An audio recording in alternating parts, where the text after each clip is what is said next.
Santa Clarita's hometown station, AM 1220 KHTS. Talking all things home construction, all home needs, including waterproofing, with Thome Waterproofing and Randall Winter of Randall Winter Construction.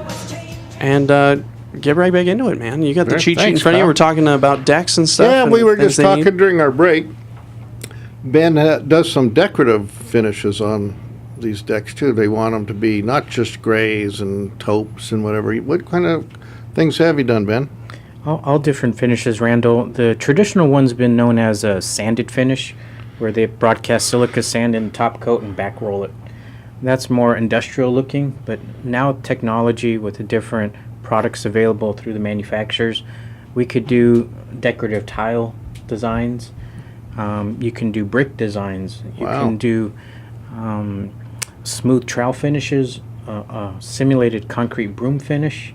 It's open canvas. Oh, nice. To what the homeowner's looking for. Great. And then one of the things, just backing up a second, because I know I've called you guys out on a couple of jobs out here that they had leaks and a lot of dry rot and some mold. We'll get to Joe in a little bit. But when they leak, what do you think the biggest common denominator is when you go to leak, other than just not maintaining it? When they first install these decks, what do you notice? Is it flashing or? Definitely, perimeter flashing plays a key part, not just from deck to wall, but around any penetrating item, whether it's posts or if they have any type of drains on the deck. Definitely need to be properly flashed. Yeah, and that usually goes up, what, 2-3 inches above the... Industry standard is 4-inch upturn. Okay. Because we want it to tuck behind the stucco weep screed. Okay. So it flashes properly, and then it typically kicks out 2 inches onto the deck itself. Great. And that keeps the water from going in the house. Definitely. Otherwise they got mold problems. We right? consider it as a belt and suspenders. What's that? We consider it as a belt and suspenders approach. It's a transition material, but also when installed, it definitely helps prevent with water getting in. Okay, good. And you said earlier it's not a good idea to mount any objects on these decks. So if they didn't put it on initially, they didn't put the coating on, and they didn't install whatever fixture they wanted on that deck when they put the coating on, they should not go back and do it without checking with you guys, right? Definitely. If it's under warranty, we or whoever installed it needs to be notified so that they can properly seal it with that penetrating item in place. Okay. And the top coating that are typically put on these, what are they made out of? Is it like a plastic, elastomeric? Well, they're considered elastomeric, but most common right now has been the acrylic.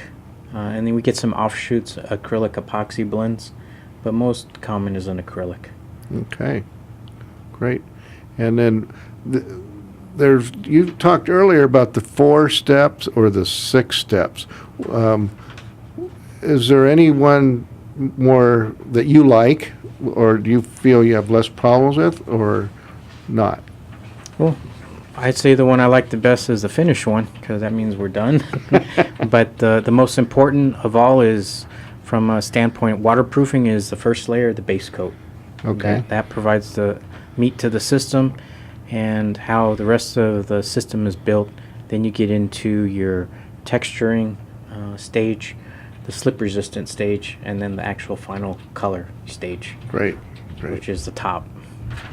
All right. Well, thanks a lot, Ben, for coming out and sharing all this valuable information. And all you homeowners out there, you want to make sure if you do have a balcony out there, walk on it, inspect it, take a look.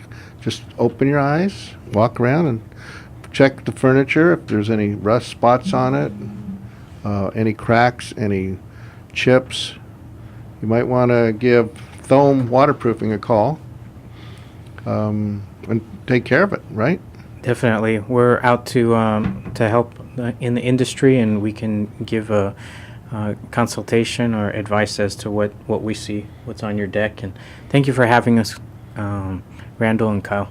Ben, how do people get a hold of you if they wanted to get a hold of Thome Waterproofing? Not you personally, but if Thome Waterproofing. Well, You can give your personal number too if you want. You can find us on the web, but we have a website address. It's thomewaterproofing.com. Thome, that's T home. Yep, Basically. with a T in front. Thome. There you go. At waterproofing.com. Yes. Okay. And is there a phone number? Do we have a phone number? Yes. It's area code 818-899-1234. Fantastic. Now, one of the important things the homeowner should take back, all this discussion, some of it's a little technical, I realize, but the most important thing a homeowner really needs to know is if they inspect it and they catch it early in the stage of deterioration and it's just a surface, Ben's guys can come out and they can take care of it for a lot less. Once it goes through, penetrates into the wood, and you start getting dry rot, and it goes back in the house, and you get mold. We'll talk to Joel about that. That gets very costly. We've replaced a few structures because of that. Right, Ben? Definitely. Like anything, owning a house is just something that we have to maintain on a constant basis. It's not one and done. So we have to be prudent with our investment. Take care of it. You're right. Thanks again, Ben. Appreciate your time. Thome Waterproofing. You go to thomewaterproofing.com. More Home 411 after this.